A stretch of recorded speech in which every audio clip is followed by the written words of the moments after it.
want to say to Canadians now who are having maybe a hard time understanding why the truckers and the people who support them are so, are so committed to this position? What do you want to say to the truckers themselves? To the truckers, keep your heads, gents. Don't take the bait. You know what you're doing, producing a community there, cleaning up the streets, trying to care for the homeless, keeping a playful spirit about this, that's crucial. To do it with a sense of play, that's a sign of mastery. It's a very difficult thing to attain. And don't let your frustration translate itself into violence. Be careful, be careful, be careful. There's a lot resting on what you do, right. Every single one of you.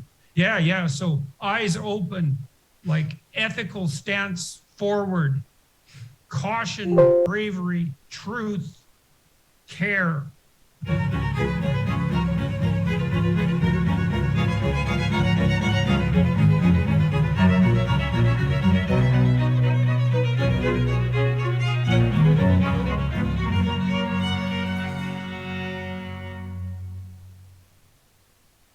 Hi, everyone. Welcome. Julie Panesi here.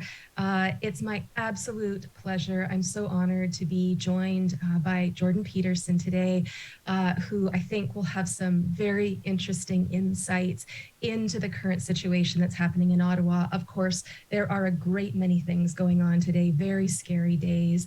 This moment, I think, is electrified. It will be seen as electrifying in human history. There are many things we could talk about, but what's really punctuated today is the situation that's developing by the day, by the hour in Ottawa. So thank you so much, Jordan, for joining us today. And I should say, I think anyone who bothered to click on this interview probably knows who you are already, and you don't need much of an introduction. We could easily give a list of your academic and professional accomplishments. But what I really think of when I think of you are two different things. One is you have brought intellectualism into the public sphere in the best possible way. And secondly, you are, as far as I can tell, unwaveringly and fearlessly dedicated to ideas, to following those ideas to their logical conclusions. I've seen you say on many occasions that I don't know, to apologize when you err. But I think you are unapologetic in your pursuit of the truth and depth and insight, and you are uncancelable, and you are heroic in that. And we need that voice in this very difficult, concerning situation. So I'd like to start there. Let's welcome, thank you for joining us. Let's talk about heroism for a minute. Because the truckers in Ottawa and those supporting them have been called heroes by people supporting them and sort of on the anti-mandate side, but they've also been called things like terrorists on the other side. Which is it, do you think? Well, I guess we're going to find out as the weeks progress, because it's a constant choice, and it seems to me that the truckers and the protesters that accompany them, by and large, have been making the right choices. The demonstrations have remained peaceful. They're not taking the bait, and we'll see what happens this weekend, because they're going to be increasingly provoked as the political situation becomes increasingly unmanageable for the people who are insisting that the mandates stay in place with no good reason, as far as I can tell. The data seem to be fairly convincing, and I think have been actually for several months, that Omicron is a rather serious flu and no more than that. And the Johns Hopkins study that was released the other day seems to indicate quite clearly that lockdowns didn't have the desired effect on mortality. Now people are criticizing the study and saying, well, that wasn't the only positive effect. It's like, yeah, but you suspended our fundamental civil liberties. So let's go to the hard data, shall we? And we certainly haven't paid the price for the lockdowns yet, not by any stretch of the imagination. So we'll see. I hope the truckers keep their head and maintain peace and civility in the most cautious of manners, because it is a tinderbox. And in when you're all sitting inside a tinderbox, it only takes one idiot to light a match. So, You know, the word hero comes from the Greek for defender or protector, and that is sort of the opposite of a terrorist, isn't it? So it'll be very interesting to see how this goes. You know, I can't get out of my mind. This idea has really gotten a grip on me the last few days that this trucker convoy is the single most powerful resistance, we might call it, that the Canadian people will be capable of to challenge these mandates. Um, yeah, and it's a grassroots thing, which is so interesting watching the NDP react to this. It's so stunning to me that Elon Musk tweets out in favor of the truckers, and Jagmeet Singh, who's an actor unparalleled in his falseness, perhaps only by Trudeau, has so clearly indicated how little he wants to do with the working class. It's something remarkable to behold. And I mean, the truckers are making an articulate protest in some sense, right? They're there with their trucks. That's their protest. They're standing their ground. And they've had enough of the assault on our fundamental freedoms, essentially. And it's up to leaders like Trudeau and Singh and the Conservatives to articulate those voices and to bring them forward peacefully and to attend to them instead of demonizing them and then doing these unbelievably appalling maneuvers. First of all, focusing on the Confederate flag. And the mainstream media is absolutely complicit in this. It's like, that is so preposterous that it's so surreal. It's hard to believe it's even true. As if the Confederate flag has anything to do with Canadian history, as if it ever has, as if there's people rallying behind that in some important sense. And the same thing can be said about the single swastika flag, which is one too many, obviously, and the idea that the Terry Fox statue was desecrated compared to, say, what happened to the John A. Macdonald statue. People should have kept their statue. Yeah, absolutely. People should have kept their mitts off the Terry Fox statue, obviously. But I understand the truckers have put guard around it now, and what the legacy media is doing with the trucker protest is beyond reprehensible. I think the most dangerous thing I've seen actually is the political attempts to shut down the GoFundMe funding. That's unparalleled. I think that's an unparalleled act in Canadian history. I truly think that's the worst thing that's happened to us so far. You were surprised by that? You know, I'm constantly surprised. I'm not by nature a cynic, you know, really. And I'm not cynical about our public institutions. And generally, although not invariably, I'm not cynical about politicians. But the act of sheer short-sighted, narcissistic, self-righteous idiocy that went into blocking the GoFundMe funding I cannot believe that our political leadership can be that unconcerned even about their own well-being. What sort of precedent does this set? And it's basically a form of theft, collusion between a fairly large corporate entity, GoFundMe, and the government. It's like collusion between the government and the press, which is almost total now in Canada. And I don't say that lightly. I mean, Brian Peckford, who I interviewed on my YouTube channel about a week and a half ago, who is a mainstream political figure and one of the drafters of the Canadian Charter of Rights, a respectable guy, and was never a radical, relatively well regarded by the left and the right alike in the 1980s, a solid guy, told me flat out that the reason that he announced his legal challenge to the authority of our government on my YouTube channel was because he didn't think that he could get the truth told about what he was doing by any reliable Canadian news outlet. Mm-hmm. And that's just, what do you do when someone like that says something like that to you? It's beyond comprehension.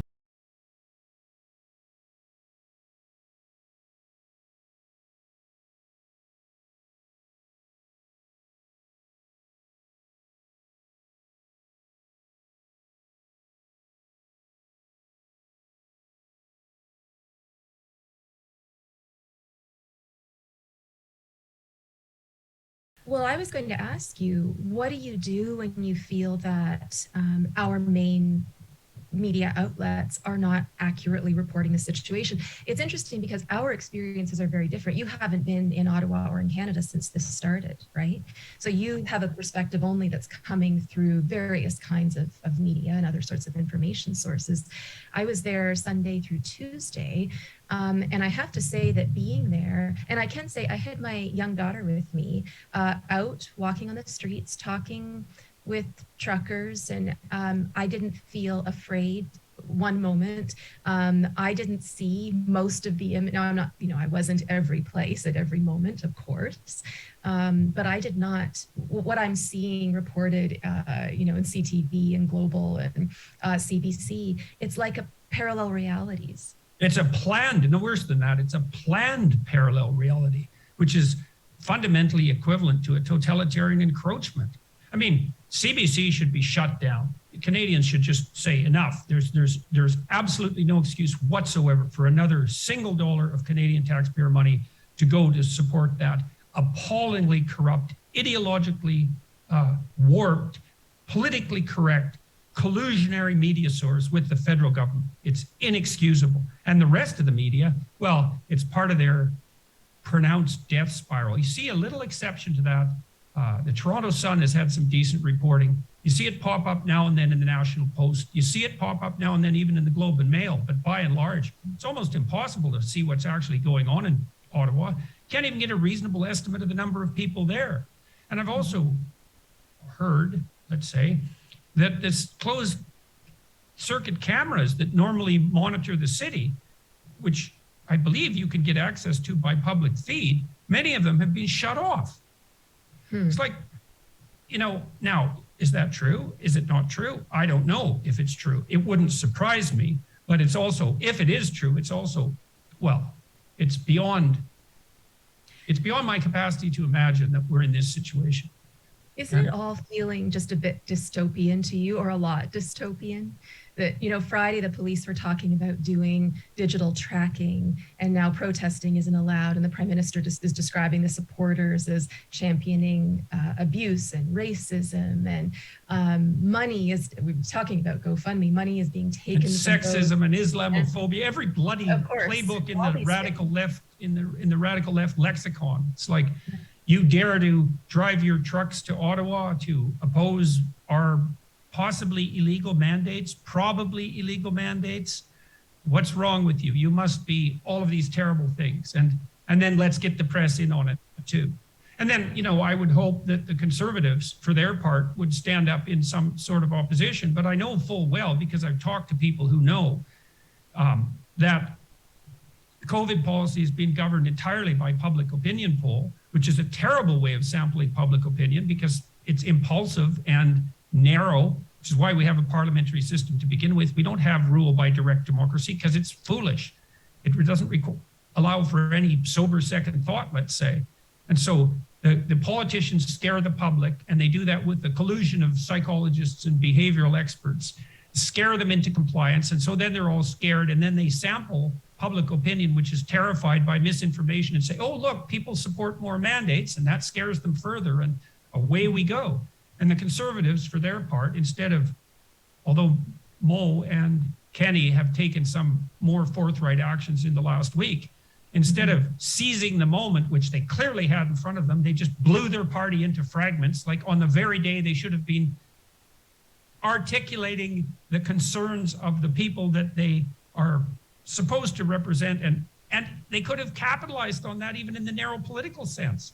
It's just beyond comprehension.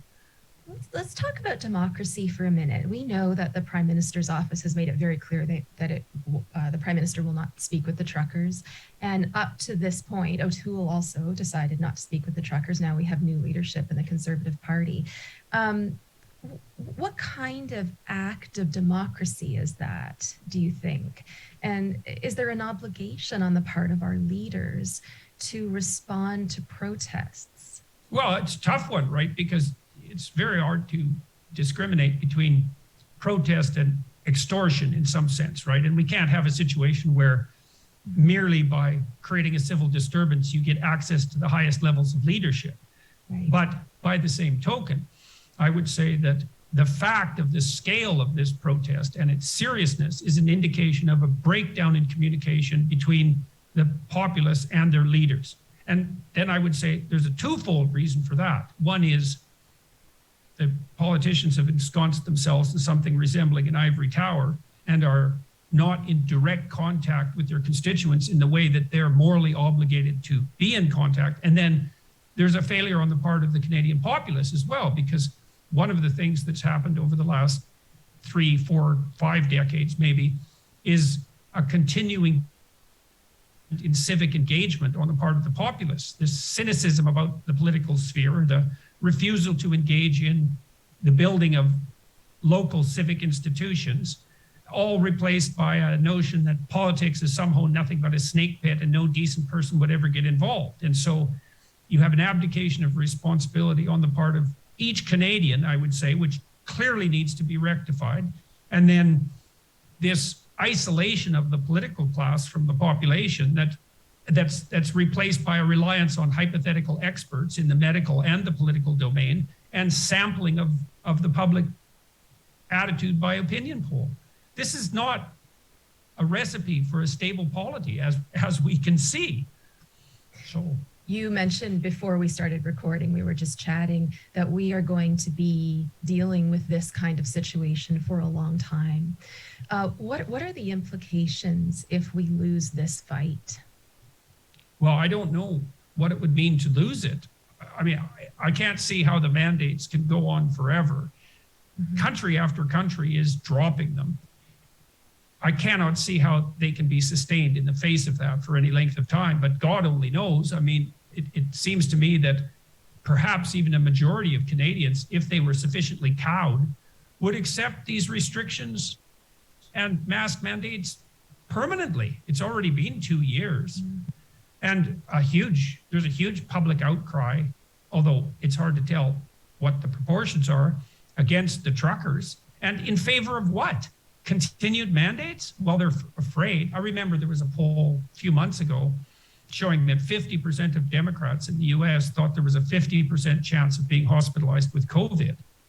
And 25% of Republicans believe the same thing. And I'm sure the proportions are very similar in Canada. People are afraid, and the politicians should be coming out and saying, we got this. Like, there's always things to be afraid of, but that isn't what's happened. I really have no idea how this is going to go. I think what will happen is that a few provinces will carefully test the public opinion waters, which seems to be happening, say, in Saskatchewan and Alberta, and say, well, here's a way out in a month. How's that settling? And if that works out, they'll say, well, maybe we'll try it in 2 weeks, something like that. And if that happens, maybe there's a pathway forward. But our prime minister could easily double down because he's a teenager. He's a teenage actor, fundamentally. The fact that he ran away at the beginning of this and then lied about why in 2 ways, security concerns and exposure to COVID, it's like a little convenient, I would say. And really, did you need 2 lies to justify it? Wasn't one enough? Apparently not. And the fact that he ran away at all is just also jaw-droppingly stunning to me. It's like, does he believe that matter to so many people? I mean, I think it's starting to matter to more and more, but why don't people look at that fear and cowardice and call it out for what it is? And then why are they not afraid of not having a leader? I think it's easier for them to believe that the truckers are dangerous, like Confederate rebel dangerous, whatever the hell that means in Canada. Nazi dangerous?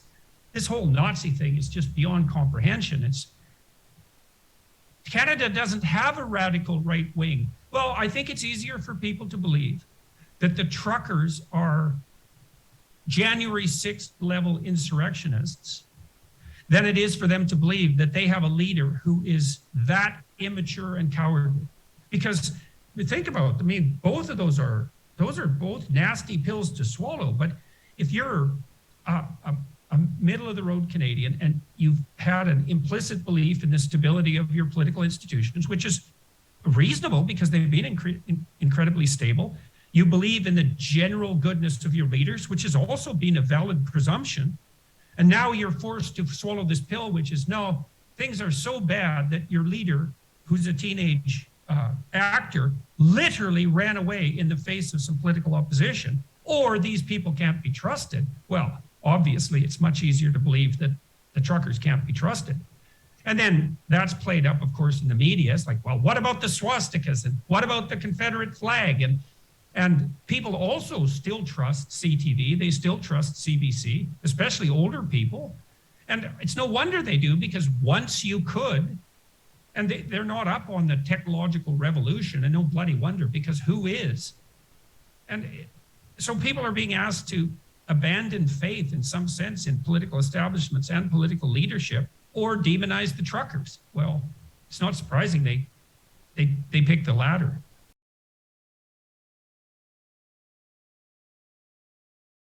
Do you think people like living in fear in some sense? I mean, I guess in a way that sounds crazy. Why would anyone want to live a fearful life? But as you have said, for 2 years, we have voluntarily, pretty easily agreed to all of these mandates in the absence of really any kind of solid evidence to support them. I mean, now we have a situation, the practical upshot of all of this is you can be a symptomatic COVID positive person dining in a restaurant while an uninfected, unvaccinated person is waiting outside to pick up their takeout order, right?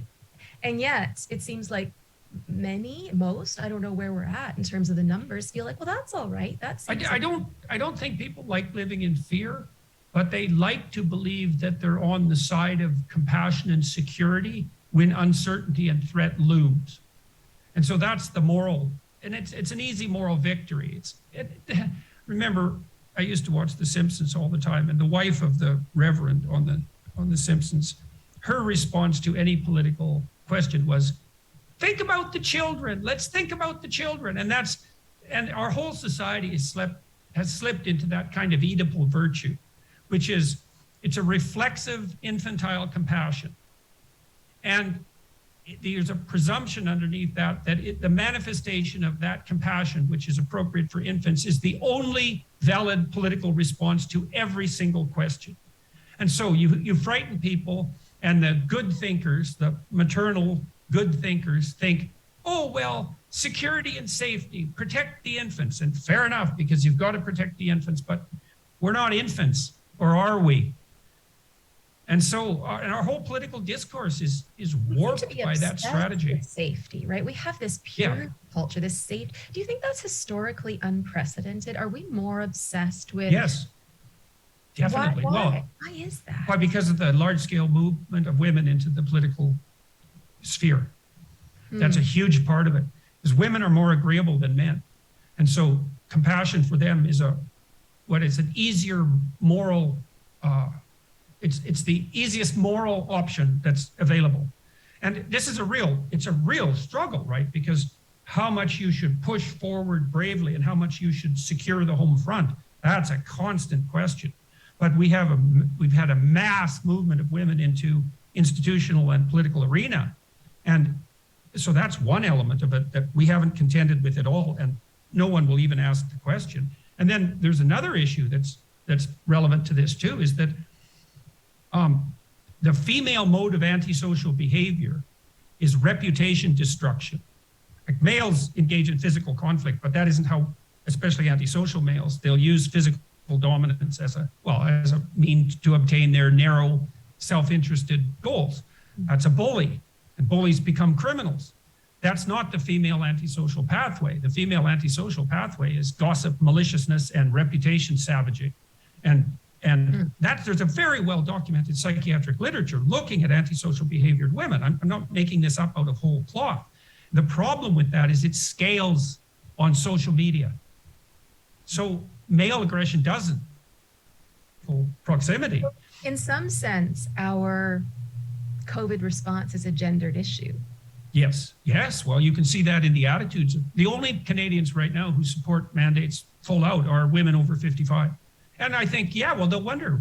That's what a grandmother should do, you know? This is so interesting, though, because what you're suggesting, I think, and correct me if I'm wrong, is that things like compassion and empathy, which seem morally good or morally neutral, maybe morally good, are sliding into this safety obsession, which have really become a kind of myopia, right? Because it's made us focus exclusively, not just on harm avoidance, but on a certain kind of harm avoidance in a certain sphere. And that has generated these mandates that have the appearance of protection, which can't help but sound good. Yeah, right? that's How right. can That's sound right. bad? That, well, absolutely. Well, and who could you possibly be to oppose that? Evil. What makes you so sure you're not a predator? I Well, mean, you and I have both been called evil. So yes. Well, and that is part of that security, feminine security response. Now, I'm not blaming women for this. This is a very complicated problem, but that which threatens the integrity of an infant is a predator. Now, the question is what happens when that scales? Now, the psychoanalyst said, this is a Freudian idea, the good mother necessarily fails. And that's exemplified by Michelangelo's Pieta. That's like a symbol of the female crucifixion. It's to offer your children to be broken by the world. And that's a major sacrifice on the part of women. It's a major, yeah, right, absolutely. And that's female that heroism. just gives me chills because no being kidding. a mother, it's like it does evoke those kind of those feelings of it's very unnatural to think that you would do that you but the alternative is to devour them, right? That's the Freudian nightmare. It's like if you don't propel your children out to the world, so you're the supporter of the call to adventure, which is terrifying. It's terrifying. My daughter-in-law, she was with her son Elliot for 18 months. And then she went back to work and she made arrangements with a woman who had a couple of little kids in daycare. And she brought Elliot to daycare and let him off. And he was ready for it. They'd prepared him for it. But he cried when she left and she just left. And she could have hovered on the boundary there and tortured him to death for like 3 hours, right? Because of her misery in abandoning her child, in some sense. The misery of losing her infant, because that's what that marked. And then she went home and cried. It's like, good for her. She went home and cried.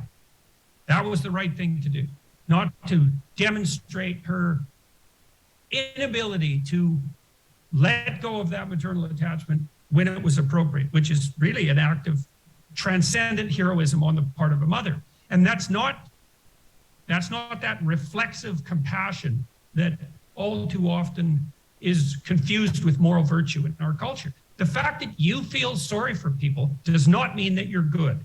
Now, it might be one element of what could make you good if you were good, but that reflex isn't good. Let's say that again. The fact that you feel sorry for people does not mean you're good, is not a sign that you're good. So feeling sorry for people, we might think that that's empathy. Well, it is in the most primordial sense. It's what makes you go, when you see a kitten, and fair enough, but going, when you see a kitten on a plate, that's neither a sign of your aesthetic sophistication nor your moral virtue. And so because moral virtue is a multifaceted phenomenon, and this is also in some sense what the politicians have forgotten, is like, follow the science. Well, what data? And selected by who and which scientists? And, good luck. No kidding. Good luck. It's such a lie. It's a philosophically shallow lie, too. But it sounds great. And we've been conditioned to believe that that's where truth and goodness reside. Science has become a synonym for moral purity and perfection, I think. Well, it's also the case that it allows the politicians to abdicate responsibility in the face of a crisis. It's like, well, we're deferring to the experts. It's like, no. There's no deferring to the experts if you're a politician. There's consultation with a diverse range of experts. That's a whole different thing. Yeah. It's like, well, we're deferring to the physicians. What about the economists? You forgotten about them? What about the physicians who disagree with each other? Or the economists who disagree with each other? Yeah, well, and the economists always disagree with the biologists too, because the biologists are always generally blunt, vaguely speaking, most of the Malthusian environmentalist types are biologically minded. You know, oh my God, the sky is falling. Well, the economists say, no, we can innovate our way around this like we have in the past. And we don't have any obvious limit to resources. And there's a real argument to be had there. What are the limits to economic growth and prosperity? Are there any? Where are they located? Well, this is a real argument, but the idea that you can defer to the biological catastrophists is an abdication of political responsibility. And self-destructive, most likely. Well, everybody can watch for themselves. Just watch what happens to energy prices in Europe. Just watch, and just watch what happens to poor people, because it's coming and fast. I think 1 in 10 people in the UK have already received at least one disconnection notice from their utilities. 1 in 10. So, you know, and in Canada, the same reflexively compassionate popinjays are going to war on the fundamental basis of the Western economy, you know, the oil and gas industry. Are we going to see greater disparity between the upper and lower classes, higher levels of homelessness, higher levels? We're certainly going to see greater. All the COVID policy has driven immense amounts of capital to a small proportion of people. I mean, everyone knows this. How many houses had so much cardboard they could hardly even figure out where to store it because of Amazon purchases? Now, Amazon sells everything. And, you know, in some sense, hats off to Jeff Bezos, because look at the supply chain that he managed to keep going under dire conditions during the pandemic. But on the other hand, every cent he made, in some sense, was taken from small business people. And we've decimated the small business community. And to think of that as somehow less dangerous than the pandemic is utterly foolish. I think the move that was made this week to scuttle the GoFundMe funding for the truckers is more dangerous to our collective health than the pandemic. Just that one move. Why is we'll that? See. Can you explain that a little bit? Why is that so dangerous to our health, collective health? Because the government just colluded with a corporation to steal money from citizens who were expressing their political rights. Quickly and efficiently, no problem, no discussion, no public. Yeah, and with a moral overlay. Well, we're going to give it to approved charities. They didn't even say they would refund the money. Now, you can ask for your money to be refunded. That's real nice, eh? So someone mugs you, says, well, if you ask me, I'll give it back to you. It's like, how about you don't steal it to begin with? Or if you do, that you just return it. Or the mugger says, I don't approve of what you were going to do with that money. I have a better idea for it. Yeah, yeah. And so on. We talked about gendered aspects of this mandate situation earlier, but can we talk about race for a minute? Because it's this protest situation in Ottawa, and those challenging the mandates have been accused bluntly, blatantly, of being racists. Why did we get there so quickly? Is that just a scapegoat, the race issue? Well, no, it's not just a scapegoat. I think that the fundamental contention of the radical left, and so I would include the forces that are pulling Justin Trudeau's strings in a philosophical sense and in a practical sense to some degree, but certainly philosophically, because he's possessed by a set of ideas. He's the partial avatar of a very destructive set of ideas. And when push comes to shove, those ideas control his thoughts. And so the fundamental contention of the radical left is that there is nothing but power that motivates discussion and categorization and speech. It's all the war of all against all. And we divide ourselves into our various power-based hierarchies, racial, ethnic, gender, sex, age, and then we fight like mad for our individual selfish dominion within each of those domains. And so there's no place for the supposition that the opposition might be the honorable opposition, right, where you're both united in a polity that allows for discourse. There's merely the accusation that you're playing a naked power game, because that's what everyone does. And that's the fundamental contention of the radical left, is that the act of categorization itself, it's the presupposition of the implicit association test, that the act of categorization itself, so that upon which discourse itself relies, is nothing but the manifestation of the corrupt will to power.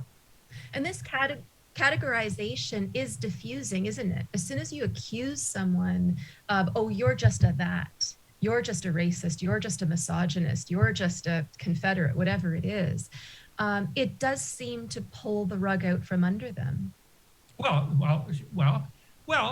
It really pulls the rug out from underneath all of them who aren't that.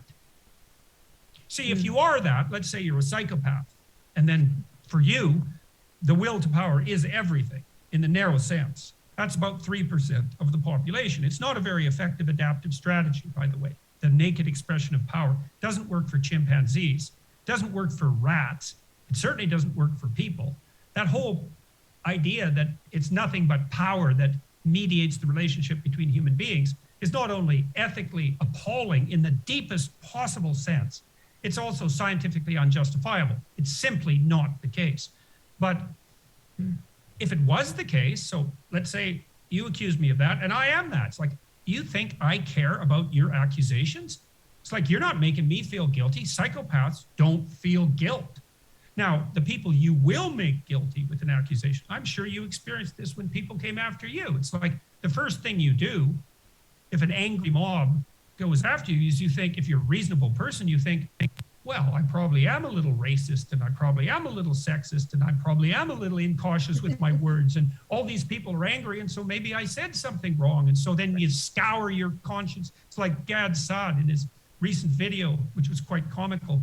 He showed himself whipping. He was whipping himself with a whip, self-flagellating, apologizing for being a friend of mine. And obviously he was doing it satirically, but there's a truth in it, which is when the mob comes after you and accuses you of nothing but motivation by the desire for naked power, well, there's a part of you that is like that.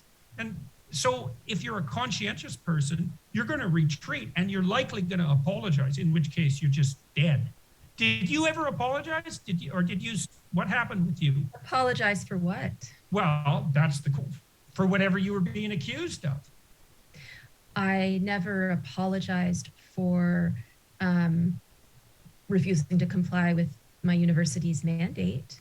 Mm-hmm. I never apologized for speaking publicly about it.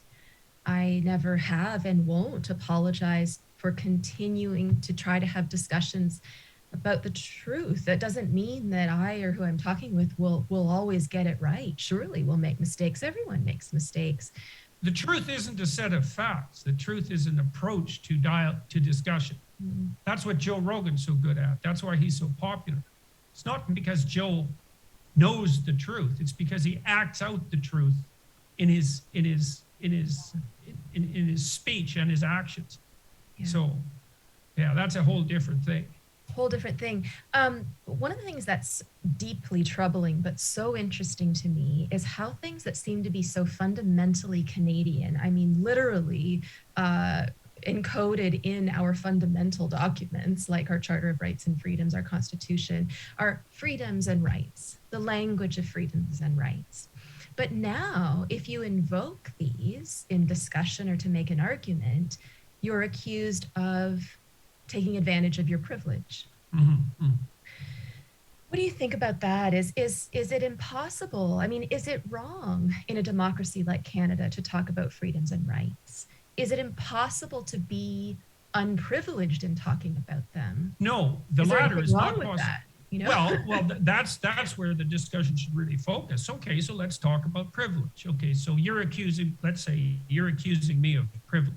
Mm-hmm. Okay, well, you too. Let's talk about you too. So I was at this gathering once in LA. It's really quite comical.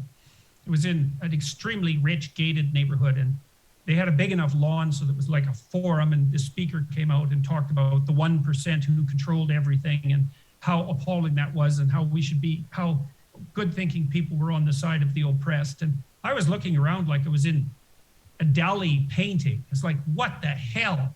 And so at the end of this speech, and everyone was clapping away, I stood up and said, I don't know if you guys noticed, but you are absolutely in the 1%, like beyond any possible doubt, not only in the United States, in all likelihood, you're in the 1%. But if you look at your position globally, it's more like 1/10 of the 1%. So what the hell are you talking about? It's like, so let's talk about privilege. Well, every single person on the planet is dealt an arbitrary hand in some sense. And some of that is unfair burden. A natural lottery, as John Rawls said. You bet, it's a natural lottery. And some people are dealt a pretty rough hand, although it's not evident a priori who's dealt the roughest hand. Now sometimes you meet people and you think, oh my God. Objectively. Yeah, it's all threes. It's really not good. And that is painful for everyone. But so everyone has their unearned advantages and their unearned disadvantages. Everyone. So first of all, we universalize that. We say, yeah, we all have unearned privilege. It's like original sin. It's very much like original sin. And then the question is, well, you have to understand. And then you say, well, there is a moral burden that comes along with that. You have privilege and advantage that you didn't earn. It's given to you. It's a set of talents, let's say. The gospel commentary on that is to those to whom much has been given, much will be demanded. And that's actually, although it's a warning, and it's a what would you call it? It's a moral injunction. Cautionary. Yeah, but it's also an escape route, you see, because we have everything we have, this field of opportunity in front of us, and because some of that is unearned, we have an existential moral obligation to atone. And what that means is that we have to use the unearned privilege that we all have in a manner that's so good that we can say, yes, I was granted these gifts, but look at how I've multiplied them.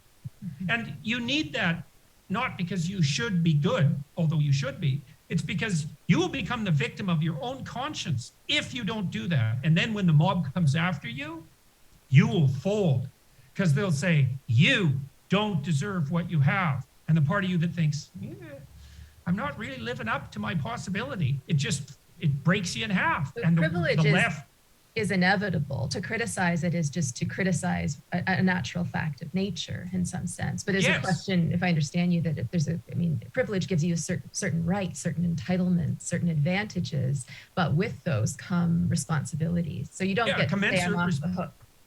At all. And everyone who thinks this through for 15 seconds knows that. It's like, you don't think you call yourself out on your moral shortcomings? You do it all the time. And if someone pokes you there and you're weak because of that, you'll fold. And the left, particularly the left, has become unbelievably good at using this as a weapon. And part of what I'm writing in my new book is a chapter on this topic and defense. It's like, what's your defense? Live up to the responsibilities intrinsic to your privilege, because it's the only defense you have when the mob comes, and they will come. They're coming. So you have to be able to say, well, I talked to this guy a couple of days ago who has got a pretty decent fortune, and so he wrestles with issues of privilege. He's distributed 60,000 $2,000 scholarships to underprivileged kids, 97% high school graduation rate, 80% college graduation rate among the recipients of the scholarships. It's like, well, when the mob comes for him, he can say, hey, 60,000 scholarships, buddy, what have you done for the world? And he shouldn't be doing that in a triumphalist manner, because pride goes before a fall.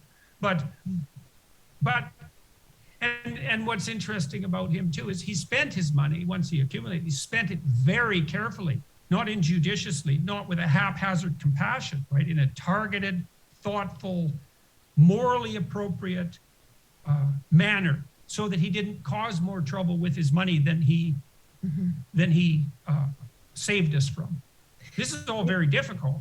The protesters are the ones being accused of sort of taking advantage of their privilege by standing up for their and other people's freedoms, but we're not highlighting the fact that they're working class people.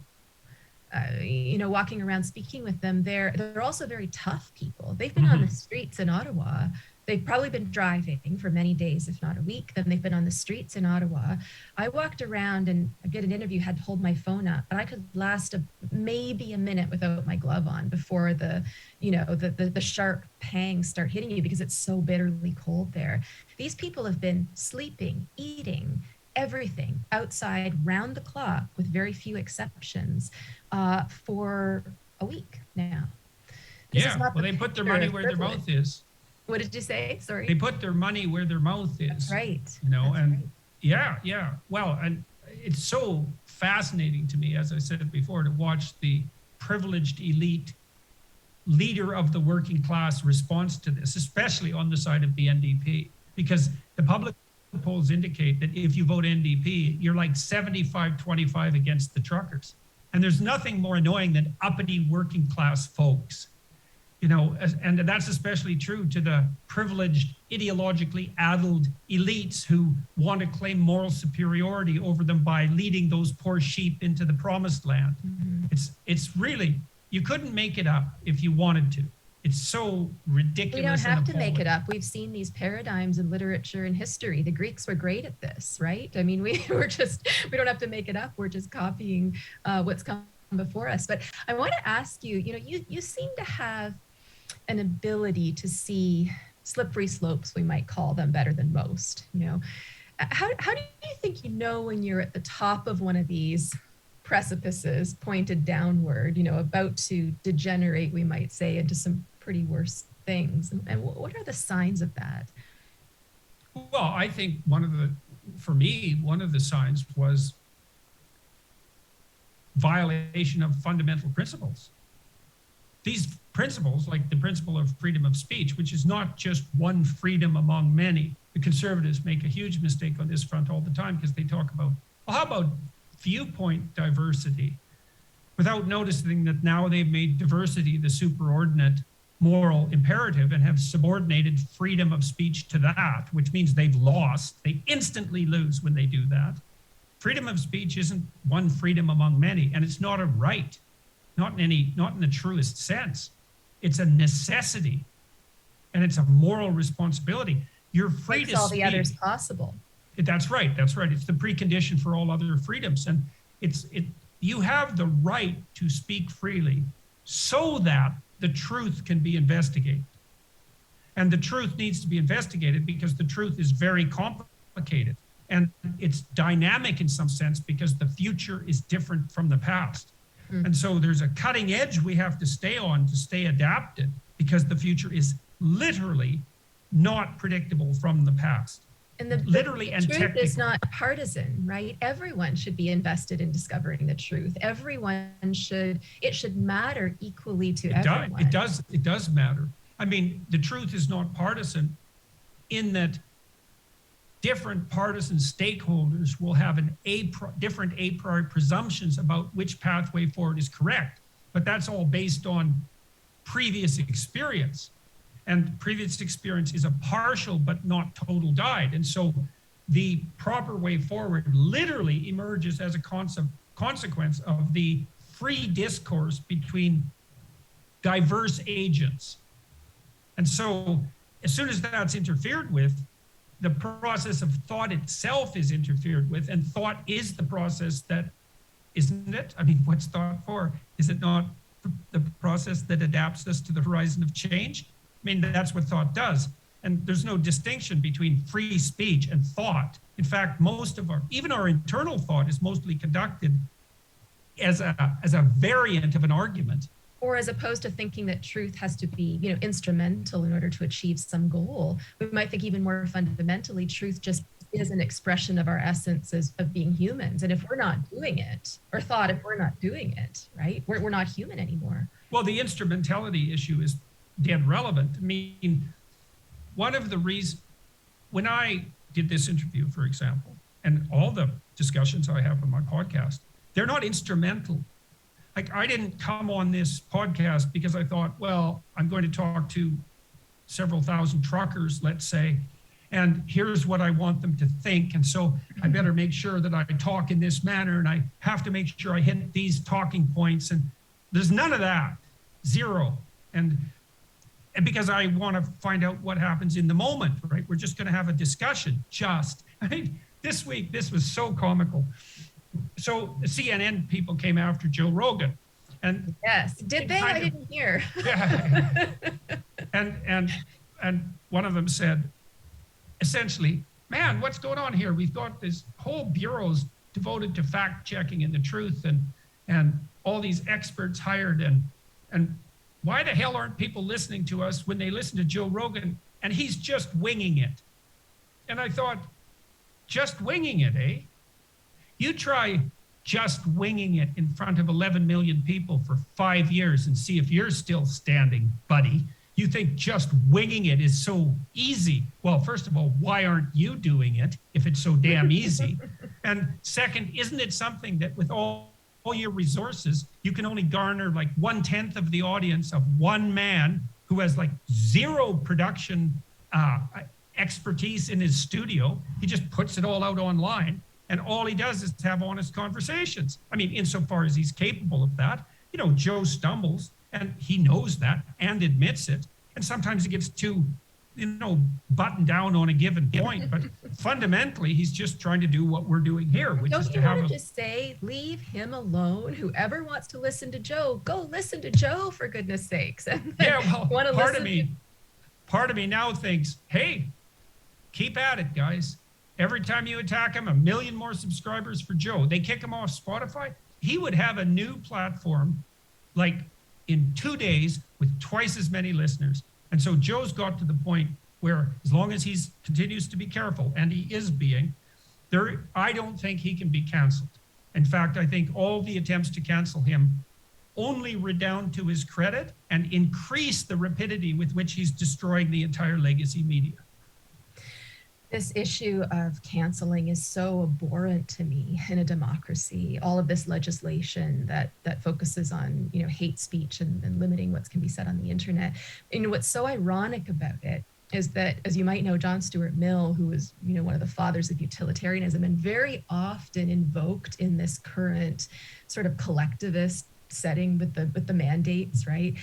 He himself was an advocate for free speech because he said that the problem with squashing free speech, it's not just that you might learn something new that you didn't know, but you have the opportunity to put your own beliefs under the microscope and to think about new reasons why you might believe or don't believe them. So even on the metric that a collectivist, arguably a consequentialist, a utilitarian like John Stuart Mill is using, canceling censorship is not good for humans, let alone democracies that have free speech as one of their fundamental pillars, Well, the only real rationale for opposing free speech, apart from ignorance, which is that you don't know that free speech isn't just another right and you don't know it's indistinguishable from thought, is the conclusion that you've already figured it all out.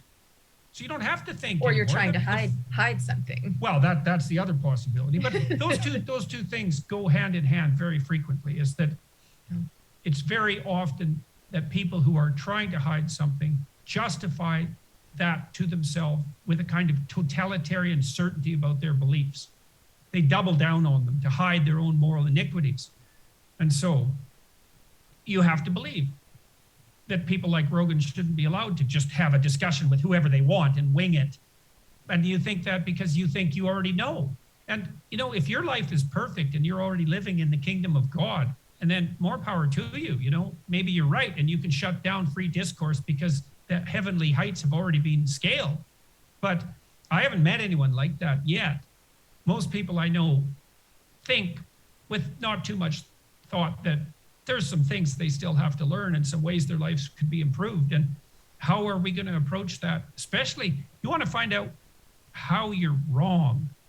You should talk to people who don't agree with you. Now, maybe 90% of what they say is not worth attending to, could easily be. Probably the same goes for you. But 10% might be just what saves you in the next crisis. This is one of the things I loved about being a clinician, is that I talked to lots of people who were really different than me, like seriously different from me.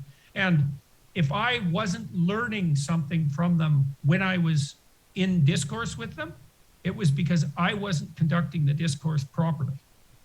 So And they if taught me nothing invaluable else, things. even if you don't learn truth, even if you don't learn more reasons for why your position was right, at the very least, you have benefited from a very rigorous mental exercise. Yeah, well, that helps you. As you said already, you want to differentiate and assess your own beliefs. Well, why? Well, because your beliefs aren't a set of facts at your disposal. Your beliefs are tools that you use to navigate the world. And the more finely tuned those tools, the more different. Like, I have a shed at home, a shop, with all sorts of power tools in it. And one of the things I learned, because I've renovated houses a number of times, one of the things I've learned is that if the job is difficult, you don't have the right tool. And then you can go down to Home Depot, which has like 50,000 square feet of tools, which is just phenomenal. And you can find some little gadget that somebody spent half their lifetime devising that makes that job easy. Well, that's ideas. Ideas are tools. They're not facts. And you have to sharpen them and take care of them and keep And them from being differentiate rusty them. and You put bet. them away in the right way, right? To maintain them. You bet. The metaphor is beautiful. You know, it seems like, so talking about both the truckers situation and then the Joe Rogan situation, it seems in many respects like intellectuals or elites have gotten us into this mess. And it's the truckers and the Joe Rogans of the world that are getting us out of it, arguably. You know, what does this say about education and academia and civil discourse and democracy moving forward? Well, it says that the highest and the lowest always have to be united. And what that means in some Pretty sense beautiful. is that, well, I learned that in part from watching Wagner's Die Meistersinger, the opera, because the libretto elaborates on that theme in an absolutely stellar manner. Because in his opera, the opera details out the actions of guilds of men. And so each guild is made out of domain experts. So one of the heroes is a cobbler who's an expert shoemaker. You think, well, who cares? He makes shoes. It's like, well, you have good shoes, so that isn't a concern of yours. But if you didn't, you'd think it was very important. And if you're a good enough cobbler, you get to sing. And if you're a good enough singer, you get to elect a master singer. It's a lovely structured sequence of metaphors. And so one of the things Wagner did so well in that opera was to point out that true expertise means the differentiation of abstract knowledge all the way down to the point of behavioral implementation. And it's one thing I really like about being trained as a behavioral psychologist. I'm very interested in psychoanalytic theory, but it's very abstract. Existential psychology is very abstract, meaning of life stuff. It's like, yeah, but where does the rubber hit the road? Well, the truckers know that. Right? They really know that because they're down there moving goods to people. They're doing the actual work in the most fine-grained manner. Now, they might have a problem with high-order articulation, and it's up to their leaders to I'm not so provide that. sure about that. Well, I'm not so them. sure either. I challenge every Canadian to get themselves there and talk to some of these truckers. Yeah. I think they'd be very surprised. They don't have trouble with enunciating blunt truths. But you were pointing to problems among the intellectuals. Well, the intellectual chattering class is criticizing the truckers. There's a divorce between the intellectualized framework, ethical framework, and that practical reality that the working class people represent. Yeah. And I mean, your observation that the truckers and the Joe Rogans are serving as redemptive agents is a reflection of the idea of the brilliance of individual sovereignty, the notion of individual sovereignty as the basis for political stability. It's like, well, who should you consult? Well, not just the people with the ideas, the people who drive the trucks. Well, why? Because they're navigating the roads, they're delivering the goods in the real sense. Talking and so to the they people. know things. Yeah, you bet. Yeah. Well, and they are the people. They have their families. Their life is real. It's not abstracted to the point where the abstractions themselves become a problem. Seems like they're almost like a litmus test for how we're doing. and the things that we're getting wrong, and they're showing us in the face, look, it's almost like a, you know, like a boil that's finally erupting. Look, these are the problems, right? We would have kept silent if you didn't screw things up so much, but now we have real problems. You're not fixing them. Yeah, well, you saw the same thing with the Yellow Jackets in France.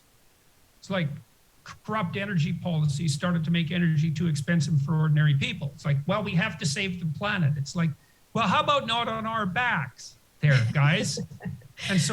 And we're going to see a lot more of that, I suspect, especially if the elite types and their utopian schemes, if the elite types with their utopian schemes keep walling themselves off from the people that they hypothetically represent. This is why the UK this is why the UK voted for Brexit. It's like the common people thought, no, too abstract, too much of a Tower of Babel. The leaders have got too far away from the people they represent. And I think they made the right decision.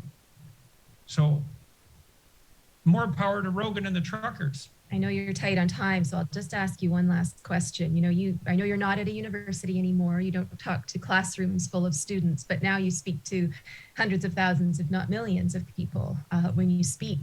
What do you want to say to Canadians now who are having maybe a hard time understanding why the truckers and the people who support them are so, you know, are so committed to this position? What do you want to say to the truckers themselves? To the truckers, keep your heads, gents. Don't take the bait. You know what you're doing, producing a community there, cleaning up the streets, trying to care for the homeless, keeping a playful spirit about this, that's crucial. You know, to do it with a sense of play, that's a sign of mastery. It's a very difficult thing to attain. And don't let your frustration translate itself into violence. Be careful, be careful, be careful. There's a lot resting on what you do, right. Every single one of you. Yeah. So eyes open, like ethical stance forward, caution, bravery, truth, care. So far, the truckers have exemplified the fundamental Canadian, what would you call it, ethic of decency. And ethos, that's not nothing. Yeah, there's an ethos, the ethos of decency. And we're in times where sudden events can produce catastrophic consequences. And so keep your heads. If you're on the side of the right and the good and the true, it will prevail if you can tolerate the intermediary heat. So don't explode prematurely and keep aiming up, man. More power to you. Yeah, we all need them. Jordan, thank you so much. This is going to mean an awful lot. And when we're done here, I'm going to get it in the hands of the truckers right away and share it as widely as we possibly can, because there's so much insight and so much, you know, you have so much. I mean, aside from all of the wisdom, you have such an obvious care for people and for humanity. And I think that's why, one of the reasons why we all respond to you so much. So thank you tremendously. You could also tell them to be reassuring. And to say, because this is what the politicians should be saying, is like, look, to all of you who are afraid, there is plenty to be afraid of all the time. But we got this. We got this. We can do it. We don't have to let things deteriorate. We don't have to deteriorate into violence and sectarian squabbling. We don't have to burn down the institutions, right? We got this. So grandmas, calm down. Clear heads will prevail with goodwill. Thank you. You just don't know. Thank you. Very nice to meet you.